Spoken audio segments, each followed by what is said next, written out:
Missed it. Dang it. Whoa, whoa, whoa, whoa, whoa.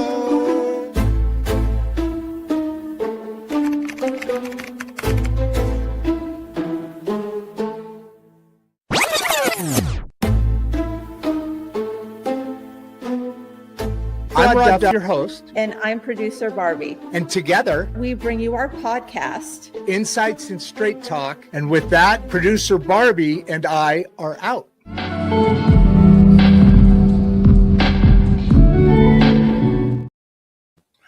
Well, a good afternoon to everybody out there. How are you? Welcome to Insights and Straight Talk.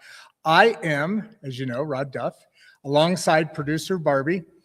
And today we're talking about something that most people misunderstand completely, business growth. Because here's the truth. Most businesses don't fail dramatically. They stall. They get stuck in complexity.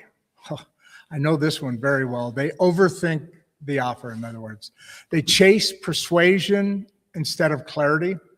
And then they wonder why momentum disappears. Today, we're joined by a man who didn't theorize about growth. He did the work. Over 700 land deals across the United States. Not one market, not one lucky swing. You know how we like to talk about those. 700. Abi Asija, entrepreneur, operator, author of The Land Business, has built a 7-figure company by doing something deceptively simple, making clear offers, okay? Moving fast, staying available, and understanding that goodwill multiplied by the number of offers equals money. Now let that sink in for a second. Goodwill times the number of offers equals revenue. How many businesses do you know that are high on goodwill, but low on offers? How many are trying to scale before they've scaled what already works?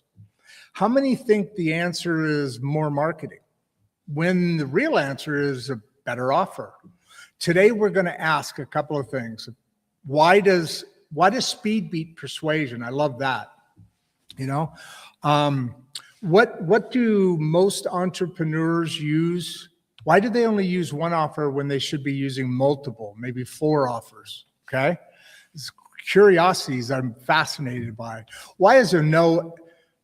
I love this. Why is a no never actually a no to a relationship? And how does volume remove luck from the equation? Because here's something I've learned about building this show, building partnerships, building lanes across Mangum and beyond. Momentum isn't emotional. And the people who understand the mechanics, well, they win. This conversation is for real estate investors, for entrepreneurs, for operators, and for the great middle class who want to build something durable instead of flashy. And for anyone who's ever thought, I'm working hard, but why does this feel stuck? Stay with us, because if you're willing to listen carefully today, you might realize that growth isn't complicated. It's disciplined. Let's bring him in.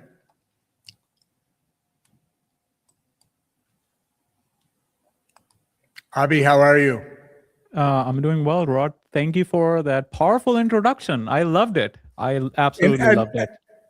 Thank you. And I apologize for absolutely butchering your name. We nailed it talking back here. No worries. I must have been eating the green peanuts. So, so I'm definitely going to get in trouble no matter what. I definitely deserve it. So yeah, I've been really interested in this because, everybody's obviously, land is an investment that holds true over time, and we don't even have to get into the smart idea of it. But I like your concepts, and I like how you're softening the edges. How did you get involved in this? And we were talking about your partner, and you've got similar things going on. What was the journey that got you onto here? So I came to the US as a student, as an international student for my master's in 2007. So I completed my master's. Afterwards, I got a 9 to 5, just like all the other international students do. Sure. And then after a decade or so working, I got burnt out. I wanted to do something of my own. And my wife and I were, interested in real estate. So we looked into, buying houses, flipping houses, looking at apartments and apartment buildings. When was this? What year? 2000? Are you still in? This was 2016, 2017. Gotcha. Yeah. And so we were looking at, different real estate strategies. The thing that we did not like is going in debt. We were like very risk averse. We followed Dave Ramsey. We just didn't want to take the debt. You just like afraid of it. Like we were really proud to have zero debt. So that's the reason why we were hesitant in trying, like taking out loan to buy a house and try to flip it or rent it out. And then we ran into land. We saw a blog post by an investor who talked about how you can buy land in Nevada, in Arizona, in California. Like these small rural parcels, and you can flip them, you can sell them. And the good thing about that, the reason why it attracted so much to me is because you don't have to take debt. I had like $50,000-$60,000 in savings, and I could just use that to buy land. Test it out, see if it works, and if it does, then we can scale from there. So we bought some parcels of land. We sent out some letters, to owners, and we asked them if they want to sell their land. They said yes. So we bought like 3 parcels. We listed them on eBay at the time. eBay was big back then. And within a couple of months, we sold it. We like 2x our money, 3x our money. And I was like, whoa, wow. This works. So what size were these original parcels? And you probably do all different sizes and across the country, right? Yeah. So these were like buying for $3,000, $4,000, $5,000 and selling them for like 8, 10, 12. So like 2 to 3x xing on the revenue side. And so where did you start out? What size were you like dipping your toe in there? Are these just regular house parcels, or were they some acreage or somewhere in the middle? Yeah. So anywhere from like 2 to 3 acres to like 5 to 6 acres. So these are like rural. They don't have utilities. So they are mostly recreational. People buy them for recreation purposes. They buy them to store their RVs, maybe have a storage unit or camp on them, or just for like investment purposes or legacy purposes. They never bought land before. They want to leave something for the kids. That kind of investment. This is not. I love that. Yeah, this is not buildable parcels. We're not talking about like quarter acre in middle of Manhattan, New York. This is not right. Because those are really expensive.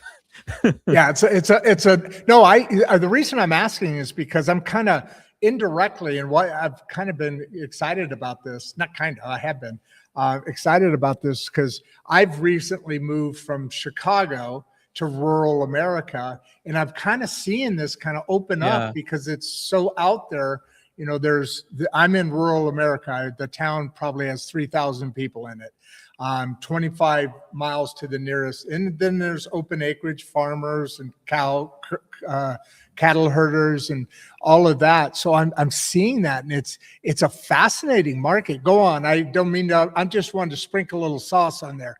Yeah. So we were able to flip them for 2-3x profit, and we're like, okay, so we know it works, but how do we do enough of them that we can replace our salaries, right? Because we're living in Manhattan.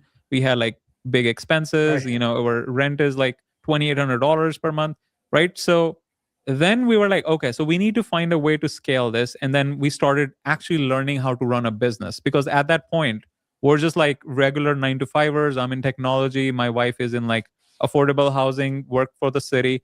And we didn't really know how to run a Okay. business. So we started like learning what business is, how to run it, how to do sales, how to do marketing, how to run operations, how have an IT department, and so on and so forth, right? So we started learning. And as we learned, we learned how to scale, do more volume. Then we learned how to hire people, like virtual assistants to help us, Yeah. right? Yeah. And we started building momentum. And then after a few years, we were able to replace my wife's salary, so she quit and she focused 100% on the business. And then after like 5-ish years, we were able to replace my salary, and then I also quit. So now we're working both full time, and we have completed as of right now, we have completed more than 700. I believe we are at 709 sold land so far. 709 land Parcels, yeah. parcels sold Yeah. so far. Yes. That's so cool. Yeah. What areas? Where? Obviously not downtown Manhattan, but rural areas. And, Right. and there's that business model. Those models exist. I get it, but man, where are some of the places you go? Do you go to? Have you been in Oklahoma at all? Not in Oklahoma. So we're in Nevada. It's a good place. Yeah. No, it is. So we've bought and sold in Texas, Hudspeth County, Texas, Liberty County, Texas. We are in Arizona, Apache County, Arizona, Cochise County, Arizona. We are in Colorado, Costilla County, Colorado. We are in California, Inyo County, San Bernardino County, Los Angeles County. We're in upstate New York. huge. We're in Florida. We're in West Virginia. So we're like all over the US, not every single state, but we have like a form on our website. People, submit like they want to sell their land to us. Go ahead. Give us your website. Go ahead and by the way, towards the end, like an hour-ish. By the way, we have 130 people on right now. Oh, perfect. Yeah, came in pretty quick actually. I'm surprised, but I'm going to ask you to put in the chat down there that you have on your right. I think it's on your right side, maybe. Yeah.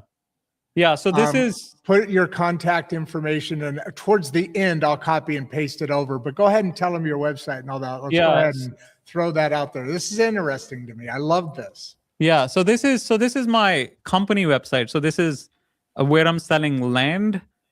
This is not the purpose of what I'm promoting, my book, but this Correct. is this is how I make money through my website. So land.gocap.com, that's the website where we list all our parcels.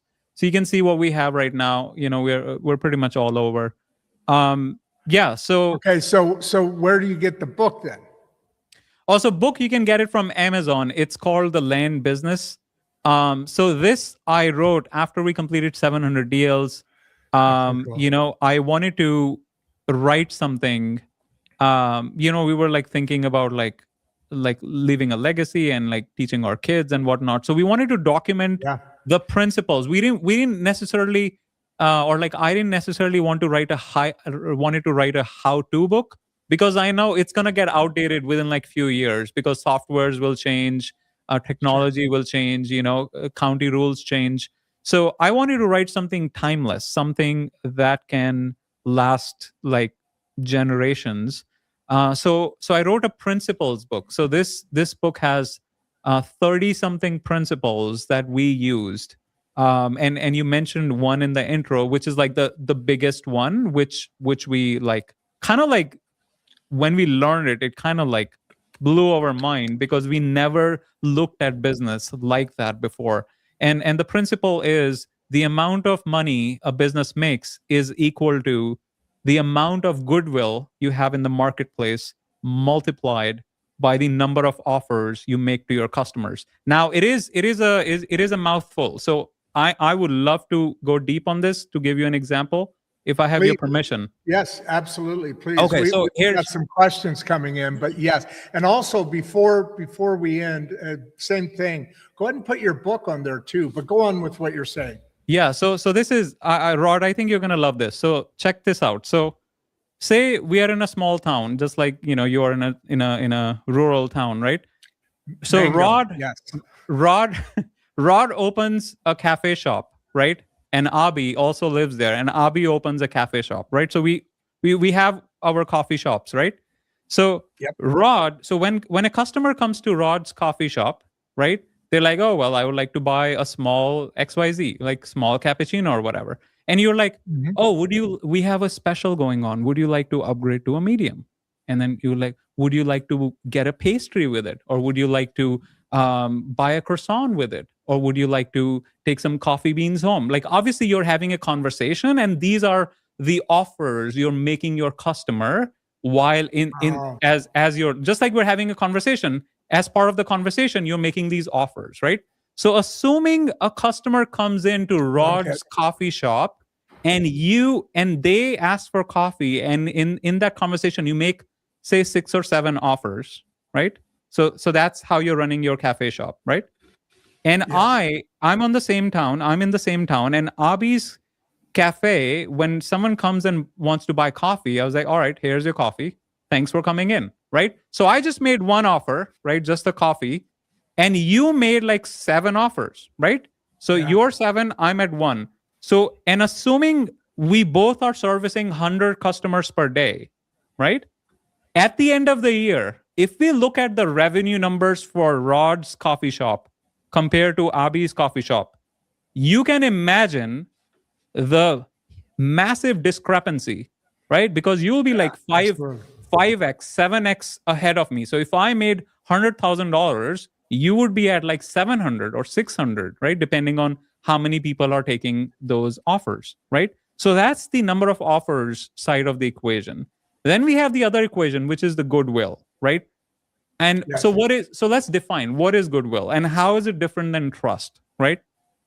So the example I like to give is that I trust my accountant, but he doesn't have a lot of goodwill with me, because so my accountant has been doing taxes for like 40 years. He's like the absolute GOAT, right? He's like the best at it, but he never responds. Like it takes me like 3 follow-ups to get a response from him. I hate that. Yeah, he's like, I call him, he never picks up. It goes to voicemail. I leave like 3-4 voicemails. Then maybe I'll get a call back. Otherwise, I'll have to leave more voicemails, right? So he doesn't have good customer service. He's not proactive. He's very reactive, right? But he's been doing this for 40 years. Like no one does better than him. Like he's the expert at doing like land specific accounting. So I trust him a lot. I know for 100% sure. I'm 100% sure he's gonna get the taxes right if he gets to him. If he gets to it, right? He's going to get it right, 100%. So I trust him, but he doesn't have any goodwill, right? Because he just, no customer service. So if tomorrow my accountant comes to me. Let's stay right here for just a second. So as you're laying goodwill out, meaning I'm not going to go as your customer as far as I would if you had that goodwill to as well. You have the trust, but also the goodwill, because then you're making it easier for me to do business with you. So that's where that goodwill really starts to develop and pay back dividends, right? Right. So that's what I'm getting to. If tomorrow he makes me an offer and says, "Oh, Abi, would you like me to do your bookkeeping?" I'll be like, "No, I don't want you to do my bookkeeping. I'll never, you never respond," right? So his multiple offers won't work on me, right? I'm only going to go for this very specific accounting work, right? With the taxes work. And I'm never going to refer anyone to him because I'm taking a reputational hit, right? So going back to the formula, you need a massive amount of goodwill in the marketplace multiplied by, you need to make a lot of offers to your customers if you want to make a massive revenue at the end of the year. So that is the core principle that I discuss in my book, and I have like 30 other principles that sit underneath this principle. But that's the core. Yeah, I'd love to get your thoughts. What do you think? Yeah, it's crazy because I don't say this often, but Friday's show. No, it would have been, Friday's show. We did our 500th show episode or 500th episode. We do 6 days a week episodes. And the only reason I'm bringing that up is because it's fascinating to me. Somebody once told me, you're the luckiest person in the world, Rod. You get all this expert advice and information, and details and ways to accomplish things that you have to pay for, right? That I get to have these conversations with you of an hour and a half or whatever. But the reason I'm saying all that is because I've never heard that business. I mean, we haven't even gotten into really scaling the things you already know that work instead of, getting distracted. There's a lot of great questions coming in, but I've never heard this formula put together like this. And cover. Wow, we're coming up on 500 people on 425 people. Wow. But the fascinating thing is what you're saying there and how that formula, and then the numbers then start to complement each other because you have lesser risk at 700 than you do that first 5 or 10, even though the numbers were different, but that formula starts to unfold out. Right. Numbers. Yeah. And if you look at all the like big businesses, they have been doing it for a long time. So for example, you go, like, say you go to rent a car, right? If you go to like a car rental stall, right? What do they do? Right? Oh, would you like to upgrade to a bigger car? Right? Would you like to upgrade the insurance? Would you like a ski rack? Would you like a baby seat? Would you like to prepay for gas? What are those? Those are all offers, and they know the math.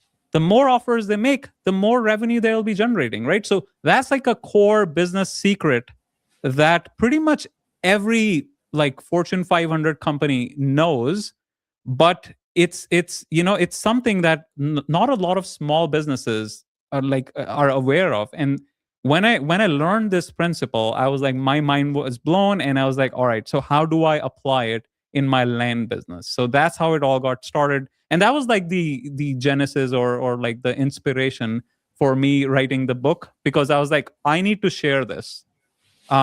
Because this is so powerful. I can't believe that I didn't know it. So how does this work in the land business, right? So that would be like the next obvious thing. So you have to have a massive goodwill. So how do we build goodwill in the marketplace if you are buying and selling land? So for example, we go, just like you go live, we go live pretty much every day. We share what our properties are. We do like a virtual tour. We talk about what's the nearest gas station, what kind of utilities are available, how many, what's the population in the area, right?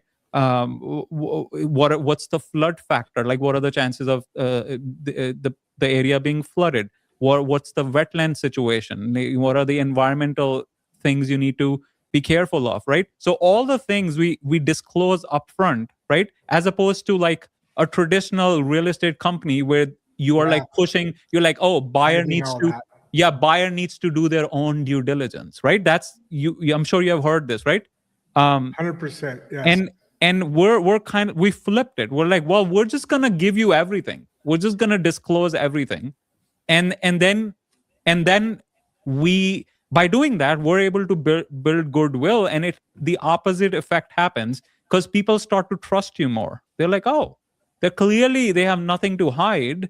So why would I buy from like a faceless company, right? Where their messaging is like, oh, do your own due diligence, where this company is just disclosing everything up front, right? So that's how we're building goodwill. We also do like free initial consultation. Like a lot of lawyers do that, right? Oh, initial consultation is free. So we borrowed from that. So we do like free land strategy calls, right? So you can book directly. My wife does these you can book like a 15-minute call and we'll go over, it's not even just buying from us in general. If you're in the land market, we just want to build goodwill, because even if you don't buy right away, because we plan to be in the business forever, and we know, like, maybe down the line you will refer someone else, right? The referral thing, right? We discussed with the accountant example. We want people to refer to us, right? So even if you don't buy, we want you to send someone else to us. So that's how we're tackling the goodwill aspect. The number of offers. So when I've got someone to buys, imagine, sorry to interrupt. I've got to imagine you've got a pretty high referral percentage yeah, number of people, being referred to you, because that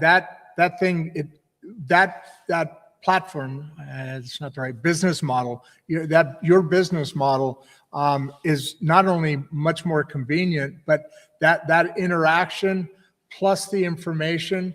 Now you're making it much easier on the buyer to want to have those upgrades, and then on top of that, you're building goodwill, but you're also building that relationship, which is also part of goodwill. So that's right. awesome. That's all. Go Right. ahead. I just wanted to jump in there with that. That's Yeah, very no, cool. that's true. And number of offers, right? So it's the same thing when people come and they buy land from us. We do like upsells. We're like, oh, would you like us to find some, like, a soil engineer so you can do a perk test? Would you like us to find a surveyor for survey the land on your behalf? Or would you like us to fence your land, put a fence around it, or like put the corner things so you know where your boundary ends? Would you like to extend the guarantee that we offer? Would you like to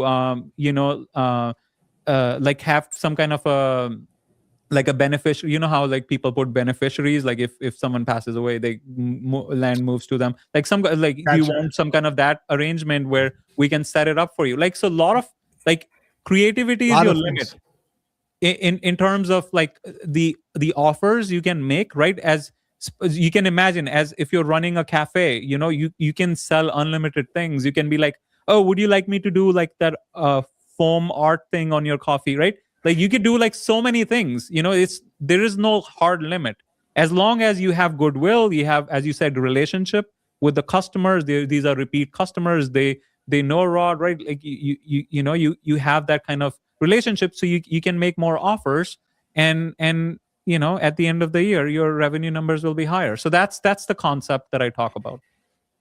So what you're doing here is you're through this method that people are going through in your book, the principles,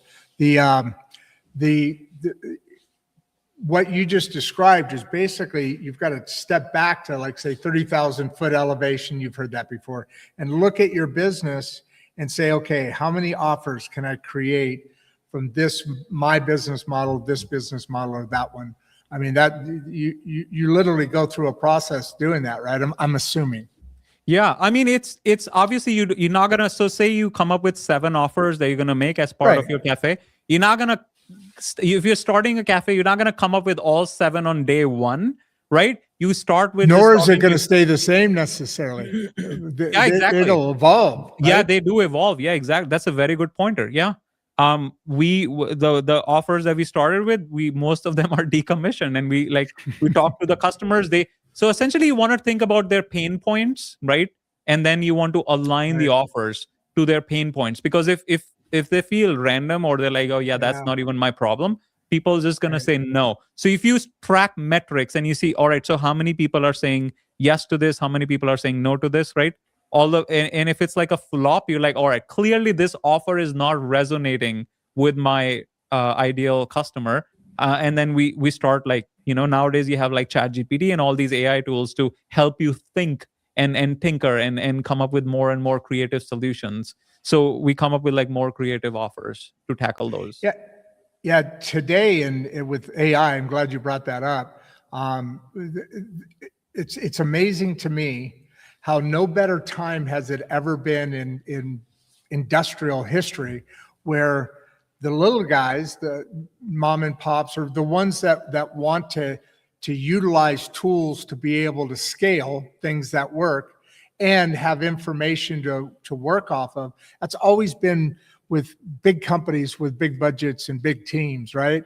It's an exciting time now, and I'm learning a lot about this from this little thing I started a year and a half ago here. But we do use AI and we use automation, and it allows us to be able to give more offers and think more from teams, because you literally have more people giving you insight, and it's an exciting time to be building or starting a business today, isn't it? Right. No, for sure. I mean, so you have to be careful though using AI. So a lot of Yes. people in our niche, like the land investing niche, have started using AI sales reps. You know how like people call in and then they're like, oh, did they talk to an AI person? So you have to be careful whether if it hurts your goodwill, you want to be careful of that, right? Yeah, I would think that would be one of the last things you'd want if you ever did, because at least personally, I'm like, operator, I want to talk to a human, damn it. Yeah, it's and AI isn't perfect. They talk about sometimes it has hallucinations. So there's good tasks. You know, it's like any associate that you have. If that associate is trained and does and capable and can gather information or do different tones of things, whatever, then that's an awesome associate to have. But it's just like anything else, you've got to pay attention to it. And I don't know about that AI sales team here. Hey, I got Mike popped this up here, and I know we might be pivoting a bit here, but how much weight should investors put on this latest jobs report? I don't know. I wonder why he brought that up. I thought that was, that's why I'm like, I don't get this question, but I thought there was maybe something I missed in there. Yeah, I was like this. I don't know. Okay, you were as concerned about that question as I was then. Yeah, okay. I wish I knew. I don't know. Hopefully we don't have a bunch of jokesters on here. Go ahead. No, but I would explain. I mean, I'm being facetious, but I would explain. So as a land investor, since most of the buyers that we have, they're recreational, they're mostly on like fixed income. So it doesn't impact my business. So yeah. Well, that was a tricky way to throw that out there. Kind of gave you a softball in that it's totally. So most of your buyers are on fixed incomes. That's interesting. Yeah, I mean, obviously you're making some assumption here. I don't know for sure if everyone is on fixed income, but the people that we talk to, a lot of them, like 80% of our sales are owner financed. So they don't pay cash. They're like, oh, I'm just gonna pay it in the next 3 years, and we're just gonna split payments evenly. And a lot of time they tell, well, I'm on Social Security, or I have like some kind of pension or like military benefits or some kind of a fixed income. So, and that's the reason why they don't want to pay like cash up front. So and that's another reason why we stay within like, we never like go beyond $30,000 in terms of like our sell price. Every now and then we'll have deals where we will sell expensive land. But our target buyer for the recreational land, if you go above 30K, you are getting into like builders and like more expensive land where people actually want to like maybe subdivide the land and build like something, right? So they develop it. They want immediate like action on it, and those are the kind of buyers that they will pay full price, like they will pay cash. They don't care about owner financing because they have their own financing. But the problem is the buyer pool shrinks down a lot. Because, we're talking about like 50K, 60K, like right out of pocket, right? Unless you are like a developer who has construction loan and you have another $400,000 loan, and then you're gonna build a house and then gonna sell it for 800K. If you're not that kind of a buyer, you're not gonna have 50K readily available. So that's the reason why most of our land, lower value land, sells on owner financing, and most of our buyers are recreational buyers. Are they getting that financing from you through you as well? Yeah, okay, owner finance. One of your offers. Right. Oh, so okay, gotcha. We're the owners and we are financing it. So owner financing. So essentially we're like, okay, so the land is That's cool. 20. Yeah. So that land is $20,000. They're like, oh, I want to buy this land right now. I just don't have 20. Can I pay you in the next 2 years? Just charge me like $800 per month. So we're not going to say no to it, right? Because, clearly the like 80% of our buyers are like that. So that's the reason why. It's your business model. I love that. Yeah. I'm gonna definitely hit up your website there. Yeah. As well as the book. That's an interesting process. Just the whole thing that you're doing, and now continually giving back. Now I'm afraid to ask any of these questions. So let's try this one. Ryan here. Do you see inflation surprising to the upside again this quarter? I don't know. What? I don't know where these, I said earlier that these guys are usually very smart, but I have a feeling there's some people messing around here. I think they might be on the wrong live. I think they checked into something they weren't sure. Sorry guys, I should have made a better monologue and been more like idea about what we're talking about here today. They are asking for business, information, but all right, well, here, let's see if we get strike three. I've seen Danny on here a number of times over the last few shows.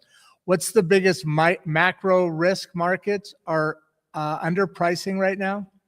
No. I think they might be God. confused. It's not the stock market. We're talking about the Yeah. rural land, vacant land parcels there. But I wanted to complete the principle. We talked about the goodwill and the offers, but we never got into the 4 types of offers. And I think that's relevant to the discussion because Perfect.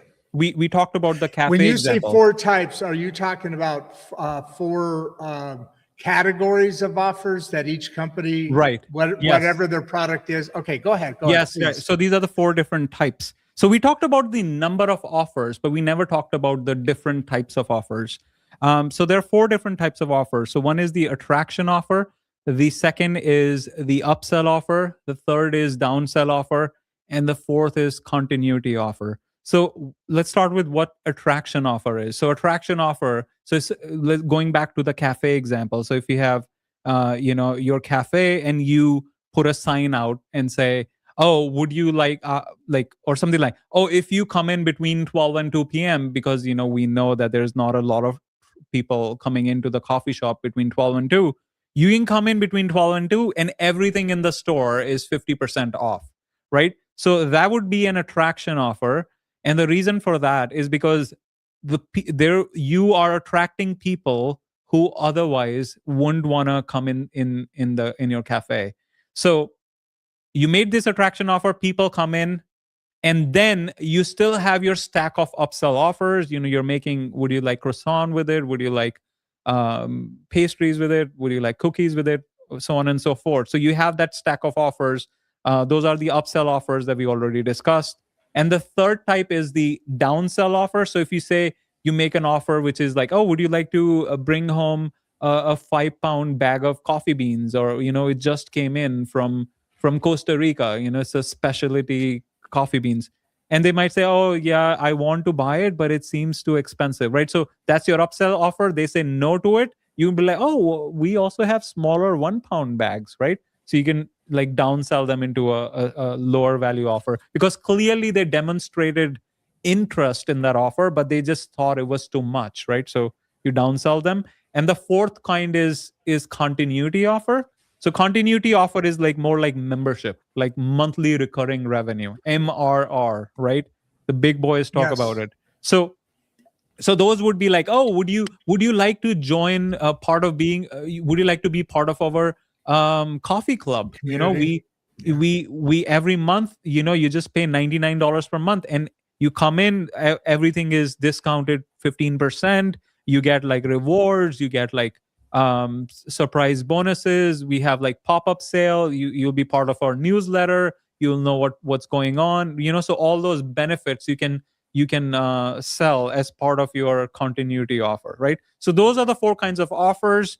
You see all the big companies use them, right? Just like we looked at the car rental, like all the big car rental companies, Yeah. they use them, right? So attraction offer, you'll be like, oh, you buy this car, you can rent it for $9 per day. Really, $9? That seems a really good deal. I'm gonna take it. But when you go there and then you have like bunch of like upsell offers and your bill comes out to like $60 per day, and I was like, what happened to my $9 per day car, right? Because you're like, yeah, I would take that. Yeah, I would take that. Yeah, I need a GPS. Oh yeah, I don't want to pay for gas, just prepay it, right? And your bill like goes up. So that's how the big companies are able to make those crazy attraction offers, because they know majority of the people will take the upsell offers, right? And then if they do an upsell, oh, would you like to upgrade to a premium BMW? Why drive Toyota Corolla when you can upgrade to BMW 5 Series for like extra $30 per day, right? And you're like, nah, that seems too much. Oh, how about Chrysler, right? It's extra $20 per day, right? So that's a downsell offer. Yeah. So they did attraction, they did upsell, they did downsell, and then they'll, after your car rental is complete, or maybe at the checkout, they'll be like, would you like to become a premium member? Every time you go to an airport, you can get like 20% off. You can skip the counter, you can go straight to the car, like all crazy sort of like membership benefits you'll get, right? You'll redeem rewards, right? So those 4 types, big companies, Fortune 500, Fortune 100, they use all the time. So in the land business, we were like, when we first started, we didn't have 4 different types of offer. We only had one. We're like, this is the land for like $25K, you can take it or leave it, right?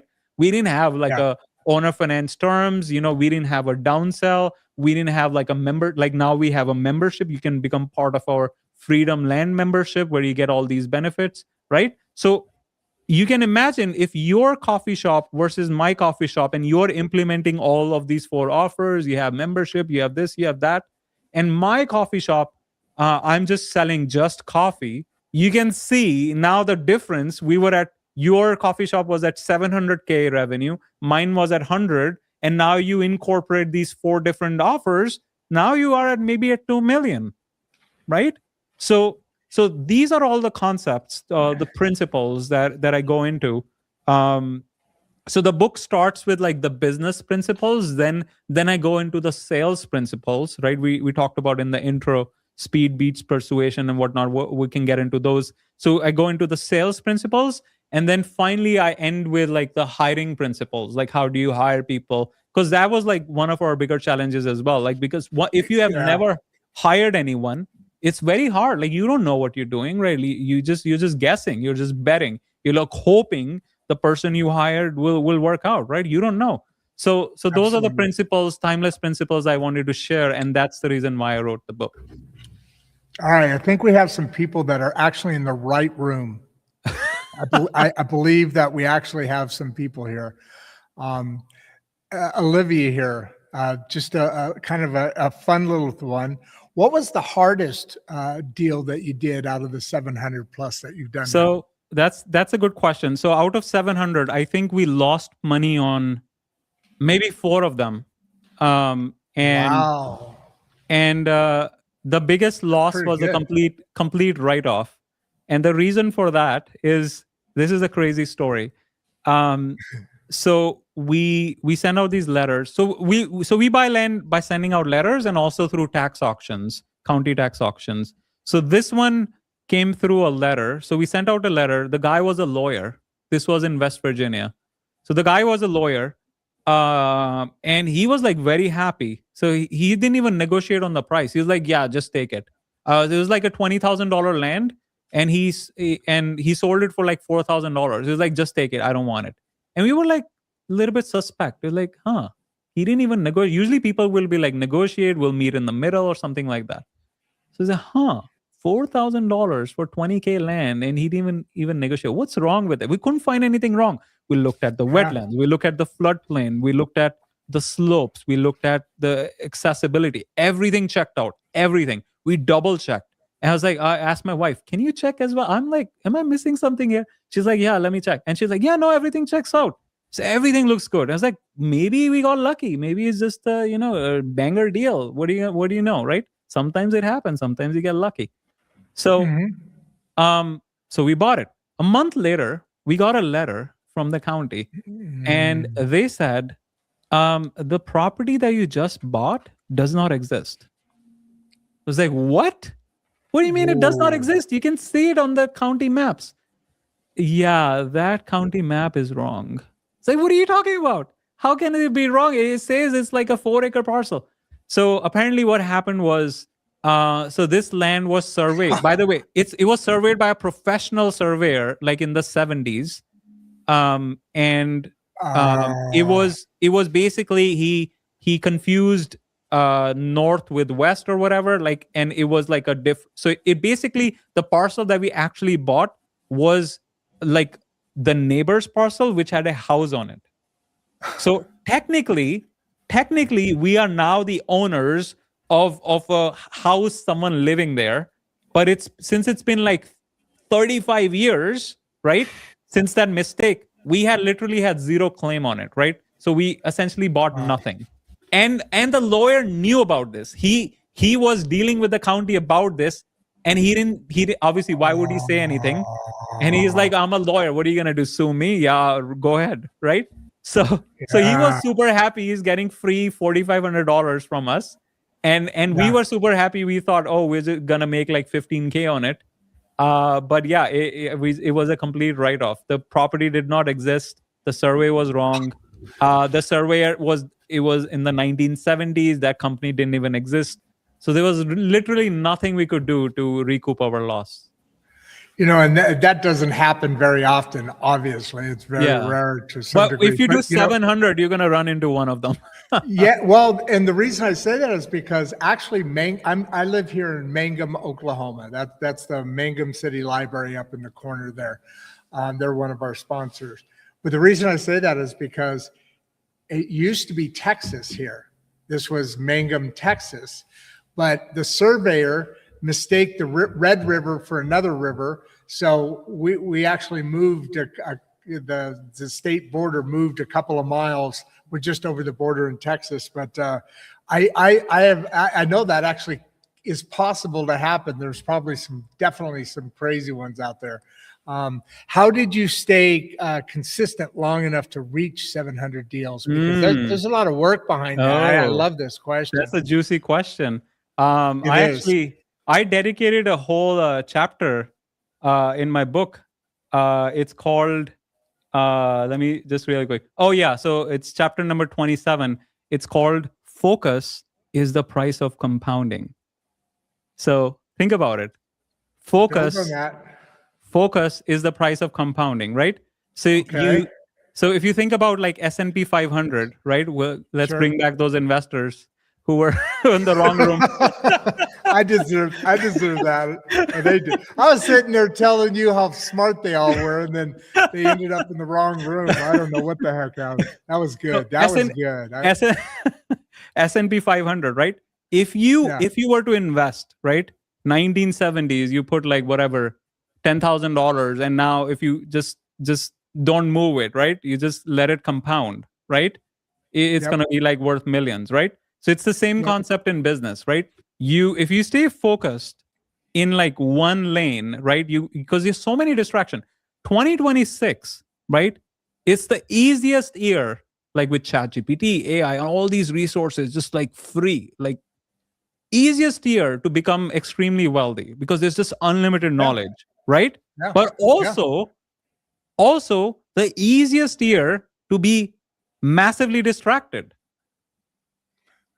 True. Right? Like 100%. You have all these news articles hitting you. You have all these crypto, AI, like politics, this and that, right? So if you can figure out a way to stay focused on one thing, right, and just continuously iterate, because your competition is distracted. So all you have to do is not be distracted and just focus on one thing and keep doing it over and over again. Because when you do volume, right, it kind of like negates luck, because you're doing so much, right? Because your processes are continuously improving, right? Because you do this, like that survey thing happened, repeating the same thing, right? Right. right? That survey thing happened. I'll tell you one more story, which was this time it was completely our fault. So someone submitted a form on our website. They want to sell land in California. Everything, we did all our checks, everything checked out. We bought the land. Like once again, it was like something around like I think it was like $8,000. Market value was around 17. So we're like, oh, it's a quick double for us. And turns out the seller did not disclose that it was in an HOA, and it was like it was not, HOA did not have a website, so there was no easy way for us to figure out whether the property was in HOA or not. And we usually, these lower value deals, we don't go through title either, because we do our own in-house title, right? So we missed it, and turns out it had like $12,000 in back HOA dues, right? So we just bought $8,000 land that's worth $20,000, and it's like $12,000 plus in back dues in HOA, right? And then you have property taxes on top of it. So it was literally like it was a worthless deal. Like for us to actually pay all the HOA dues back, we'll acquire it, we'll all pay the fees, interest and whatnot, would be coming in above market, right? So, and the HOA is like, well, you got to pay them, otherwise we're just going to take the property from you, like we're going to foreclose on it. So we're like, well, we don't have an option, we're just going to let it foreclose, and we lost $8,000. So like stuff like that. But it happened once, right? The reason I brought it up, it happened once, and that was like an $8,000 lesson. That was our tuition, right? $8,000 tuition that we paid to learn. And now we have like 3 people who like triple check, like they'll call the county, they'll talk to the realtors, they'll talk to the nearby property, like whatever they need to do, if they cannot figure out whether the property is in an HOA or not, because we're not going to repeat the same mistake that we paid $8,000. Do you not do HOAs? No, we do HOAs. We do. It just depends on the circumstances. Yeah, well, if it's a good deal, it's a good deal. Whether it's an HOA, not in an HOA, it doesn't matter. We're HOA agnostic. But we will do, once we feel the pain, or and then you're gonna watch it though. Right, exactly. We watch it, and we also know that HOA properties take longer to sell. You have to give more of a discount and all those things. So we bake that in into our valuation when we do. Yeah, that's why I asked, because I assume they're less attractive than the non-HOA, because people just don't want to deal with that, and it's more money, obviously. Yeah, but it depends on what they get with it. We're still 462 people are still here listening this down. Now Stavros had a question here. And I know we went over this already, but can you just I can do it quickly, add some color between the layers? Yeah, and my next question, we're coming up on 53, we're almost 55 minutes. You okay? Because I've still got a lot of questions here. Yeah. So I'm good till 3:15 my time. Yeah. Okay, so we got to go through these questions a little quick, because I like to try, except for the ones that are in the wrong room, I like to try and get all their questions in. Yeah. We're gonna have fun with that all day. So let's burn through a couple of these real quick, if you don't mind. Yeah. So we make sure we're that way we kind of know where we are on time. Yeah. So can you add a little bit of color into the layers here for Stavros? Yeah. So 4 types of offers: attraction offer, upsell offer, downsell offer, and continuity offer. So very common example, a car rental company, right? They will do an attraction offer. Oh, get the car for $9 per day. And when you get there, and they make all these upsell offers and downsell offers and then continuity offers, and you end up with paying like $60 per day, right? So that's an example of like 4 different offers, and every big successful company uses them. Yeah, I love the way you say that. And now that you think about it, the Avises and the all those of the world, you see exactly what happens. And so here, let's go on to Dennis here. How do you build? And I love this question, because you're building that goodwill, but if you're new to a market, that takes some time. And I mean, what do you say to Dennis here? Well, you don't build it quickly. You build it slowly, and you build it deliberately, right? Because it's not supposed to be a hack, right? It's the goodwill is cost not of doing business. I mean, yeah. it's part of building your business. Yeah. It's the cost of doing that, right? Go ahead. Right. Sorry. Like it's like saying, oh, how do I, build a good relationship with my wife and I just, we just got married, right? It's going to take some Yeah. time, right? It's on purpose, right? Because if you think about it, if everyone was able to build goodwill quickly, what competitive advantage do you have above over your competitors, right? If you are in the business for 3 years and your competition starts and he is able to do the 3 years worth of goodwill in like one day, well, why would you want that? Right? Yeah, I think we're well, that's kind of a reflection of the world we live in today, right? Everybody wants it now, and we're in that digital age, and you can't. Time is nourishment, right? Yeah. So Jason here, what system? Go ahead. What? I was gonna say, well, yeah, it takes 9 months to pregnancy. You cannot force that into like 2 months, right? Yeah, you're not going to have a finished product, that's for darn sure, so to speak. Jason here, what systems help you remove luck from the process? And that volume obviously had something to do that, but also the fact that you're in those 700 deals, you're just building upon the original product, right? Whichever way that product is or whichever way it goes. You just gave the example of the 4 offers. Right. When you're building all that on top of itself, the wins, I assume, the numbers go up. Right. So what systems helped you? So it's not about removing luck. It's about negating luck, right? So there's a difference. There's a nuance difference, right? Because you will get unlucky, right? But if you are lucky more times than you're unlucky, right? You're kind of like negating it, right? So I think that's the frame we need to look at. Because if you think about it, right? If you let's say we're talking about our goal is to make $1 million in revenue in 2026, right? You can do 10 $100,000 deals, right? Or like you could do like a lot, 100 like $10,000 deals, right? So if you do a larger volume, even if you lose money on like 5% of them, you're gonna be risk. Right. It's much lower risk as compared to the goal you have set up. So that's how you want to think about it. Well, and when that first example you gave, that's 1/10 of your entire revenue. If something goes bad versus the other way, it's a very small number. That's how you're negating it. You're not removing. Yeah. Yep. Yeah.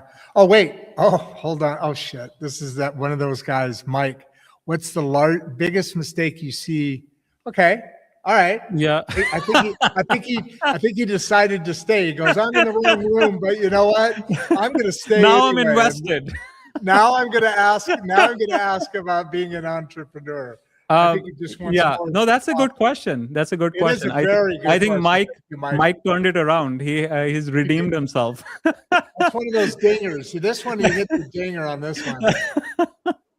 So I mean, we already touched upon this. The biggest mistake is just so much easier to be distracted these days. Oh my God. So much easier. Like, I can't believe how easy it is. So that's the biggest mistake. Like I run like a mentorship, like people, I have like a 12-month thing people can join, right? And I talk to them and they're like, oh yeah, so I'm doing Airbnb. I'm investing in crypto. I have like I'm doing the BRRRR strategy.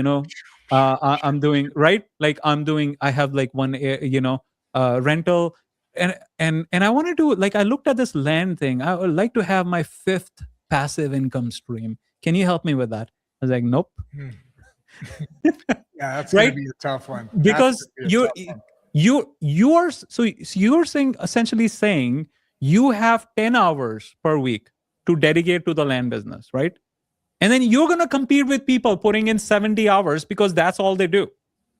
And you're so arrogant that you think you're going to beat them in 1/10, 1/7 of the time you're allocating to. You're so smart. You're Elon Musk that you're going to come in, you're going to beat people who are doing this full time, like 12 hours every day, right? So as long as you can stay focused, I don't even think, the land business itself is like any special or anything. I just think no, absolutely. As long as you stay focused in any endeavor, you're gonna destroy because your competition is distracted, and we know most people are. Yeah. And on top of it, while you're doing it, you're learning it. So you're distracted. And then as you have anything, you've got to also be distracted more because you've got to work on, well, hiring people is one of the examples we threw out there. Yeah. What about Ryan here? How long did it take before growth became predictable? I like that question.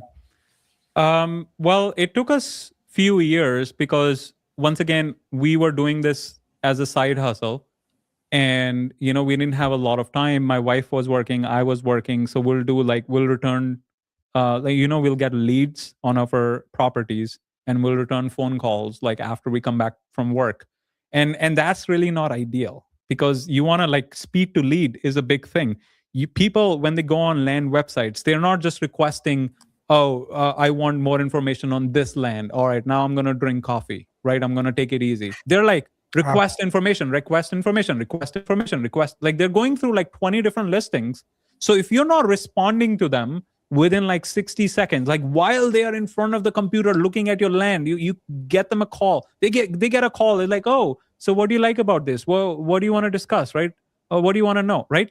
You have such higher chances of closing that person because you call them right when they are in the shopping mode, right? So when you start doing like the best practices in sales, that's why like 1/4 of my book, or 1/3 of my book is dedicated towards sales principles, because sales is so important, right?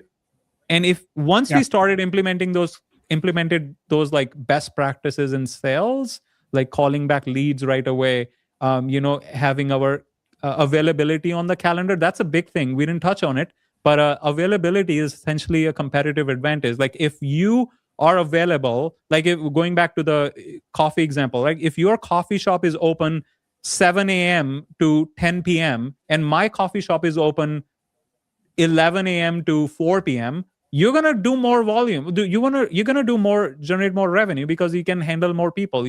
More people can buy from you, right? It's the same thing with land. Like how many hours are you open for business to receive phone calls, right? So all those best practices, when you put it into place, that's when the growth becomes predictable, because now you can clearly see it, you can predict, you can forecast stuff, and that's when the magic happens. We have well over 500 people on. A bunch of people, I don't know why, but a bunch of people just maybe that were in that other class. It just ended. He called them. No, he called them and said, "Hey guys, you got to come over here." I went to the wrong. Come over here. We had like, I'm not kidding, 544 people. Okay, really quick. I know we've gone over this, and we've got a number of things, and I know you've got like 10 minutes left. Dirk here. I think this is interesting because he's asking, what is the difference between the lesson number 1 that you learned from deal number 1 to number 700? What was the biggest lesson you've learned from that? And you've rolled out a couple, but what's number 1 in your head that one was a big lesson I learned? I think, I mean, a lot of people, there's a big misconception in real estate. When people start doing real estate deals, the misconception is that, oh, it's just a real estate deal. I don't want to, like, they don't think in terms of like running a business. They're like, oh yeah, I'm just going to do 5 deals per year. Like a lot of the like gurus in real estate. Oh yeah, just do 10 deals per year. Rest of the time, take it easy. I only work 4 hours per week. That's all you need to do. Right. So that's like the traditional guru model that people hear, and they assume. I've seen those. Yeah, and it's like get rich without doing anything. Yeah. Meanwhile, what you just said, you're up against a guy working, or a person working 70 hours a week. Go ahead. Yeah. So and the reality is, right, those like 4 hours per week is essentially a side hustle, right? So, and that's how we got started. We were thinking, oh, we're just going to keep our 9-to-5s and we're just going to do a few deals and make some money. And pretty quickly we realized if we really want to replace our salaries, and we keep running it like we're running right now, like when we're doing the first few deals, like a side hustle, it's going to take us like forever to replace our salaries. So as soon as we started learning more about the business, like how to run a real business, as opposed to just thinking it like a side hustle, that's when the majority The of the shift shift. happens. So You get yeah, a mindset shift right there, right? so at those were the biggest lessons on the early deals, and nowadays it's more about like incremental lessons. Oh, we already, like, for example, like we have how we set up like Zoom calls and people show up. Like, how do we, like, now we're thinking about, oh, so this person is supposed to meet today at 4 p.m., right? We have a person in our virtual assistant call them at 10 a.m. and ask them, oh, would you be joining at 4 p.m., right?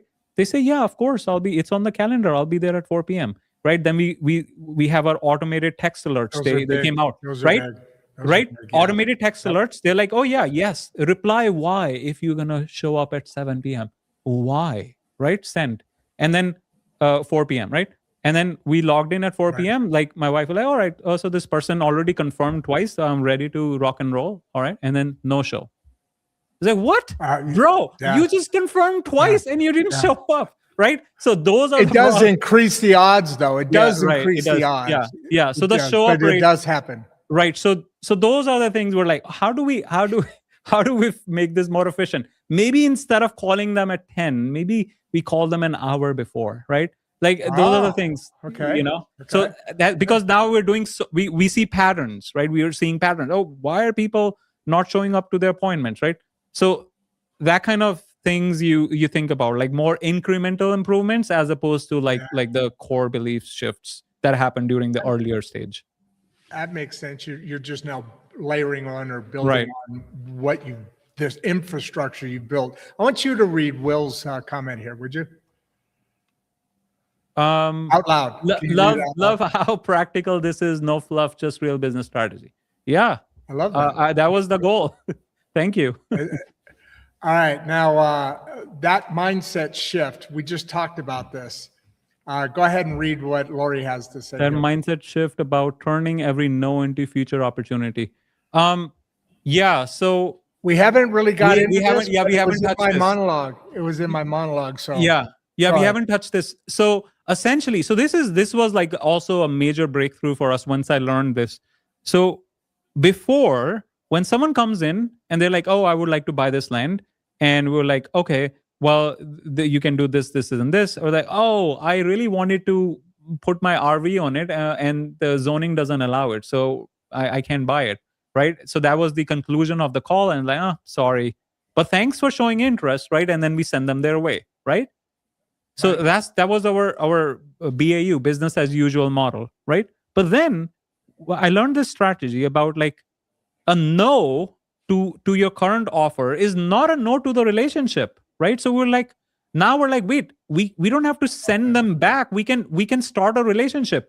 Well, I'm sorry that this land didn't work out for you, but would you like a free PDF on like how to perform due diligence, or would you like to set up a free land strategy call with us, or would you like give something, build goodwill, build a relationship, so maybe down the line they can refer someone else to us. Maybe they want to come back and buy a different piece of land, right? So a no to the offer does not mean a no to the relationship. So once we started we flipped the switch and we started like thinking in terms of relationships as opposed to just a transaction, our like revenue exploded. So that was like a big thing for us. And that's the reason why I put it as, I dedicated a whole chapter in this book.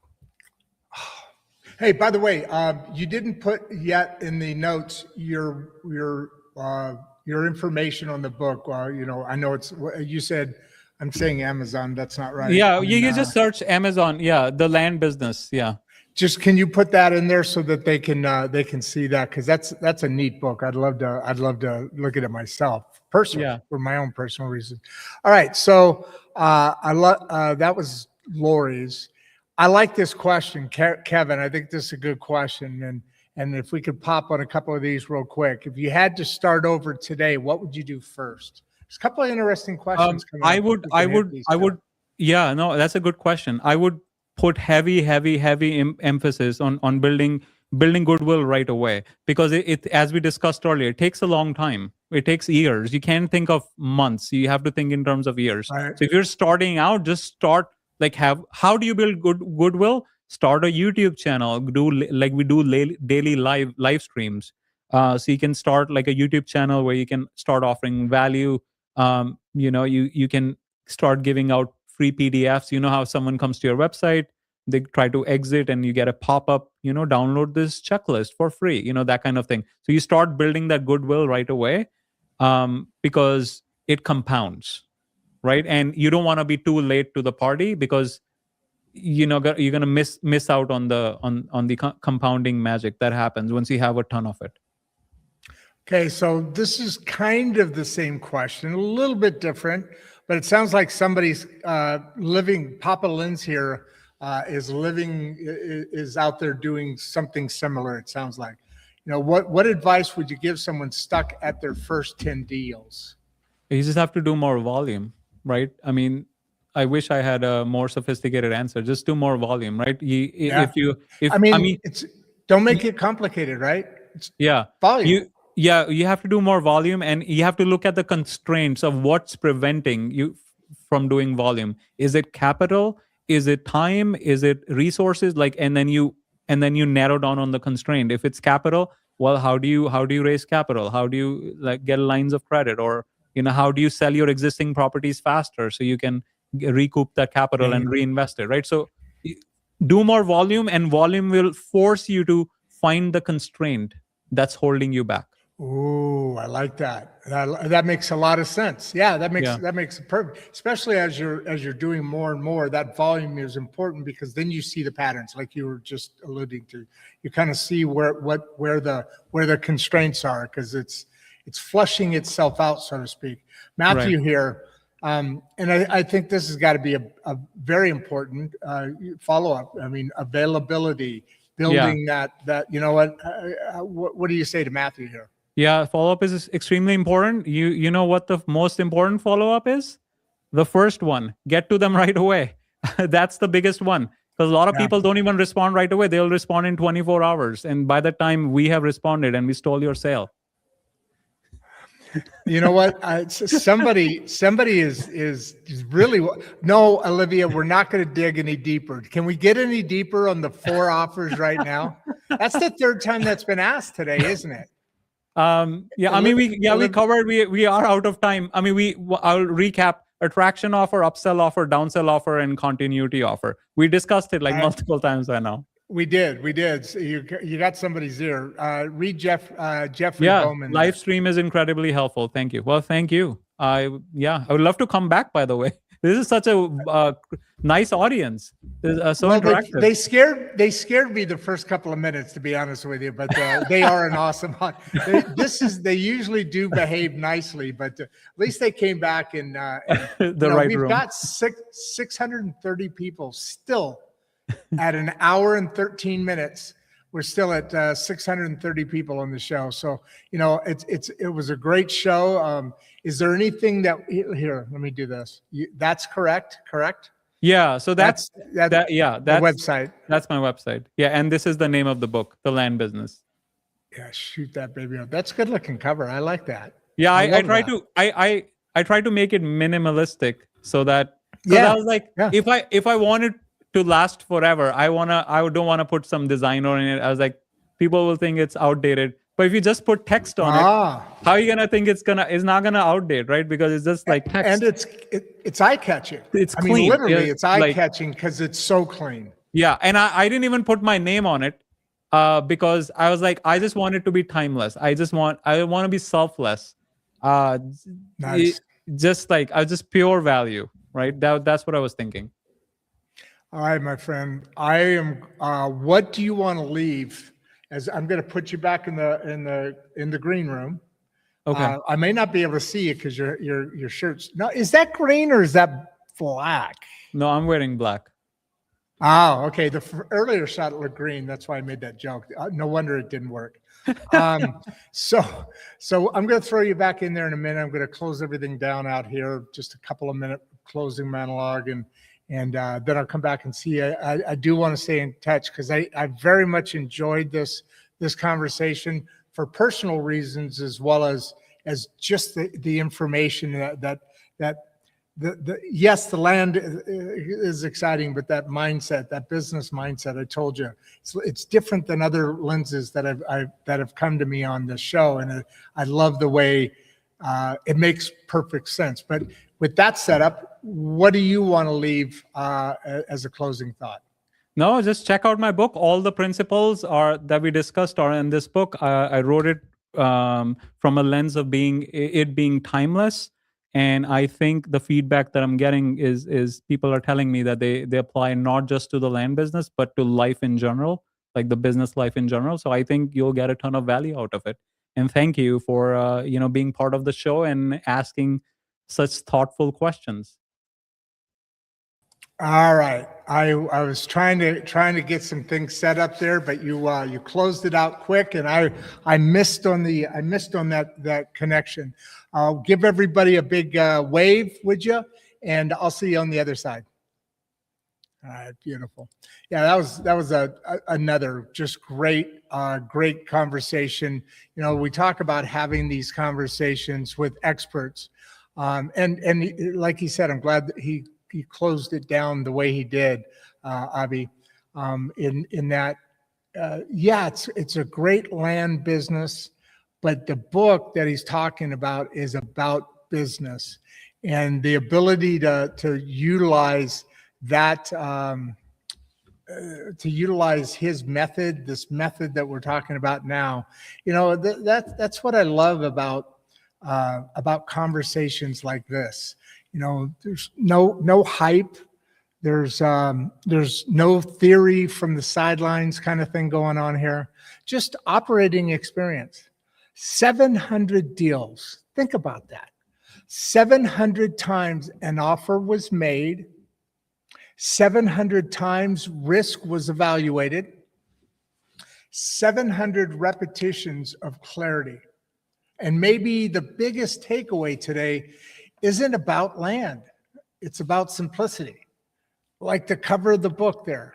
I mean, think about all that marketing and just the mindset there. Make clear offers, folks, and then move fast. And like you said, repeatedly, stay available. Scale what already works. And remember, a no isn't rejection. You know what it is? It's information. If you're serious about building something, a business, a portfolio, a side hustle, a second act, right? This episode is when you're going to want to rewatch, study it, take notes, then ask yourself, where am I stalling? Where am I overcomplicating? Yeah, ask producer Barbie about that little one there in my life. Where am I avoiding the volume required to remove luck? I really love that. If this conversation moved you, subscribe to the channel, please. Share this episode. Send it to someone who says they want growth, but they haven't simplified their offer yet.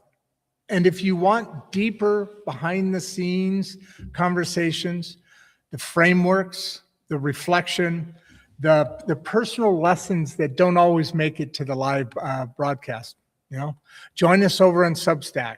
That's where we go deeper.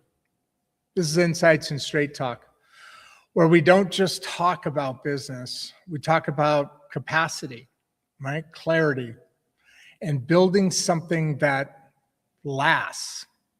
I'm Rod Duff. I'll see you next time. I'll see you on the next one because I'm out.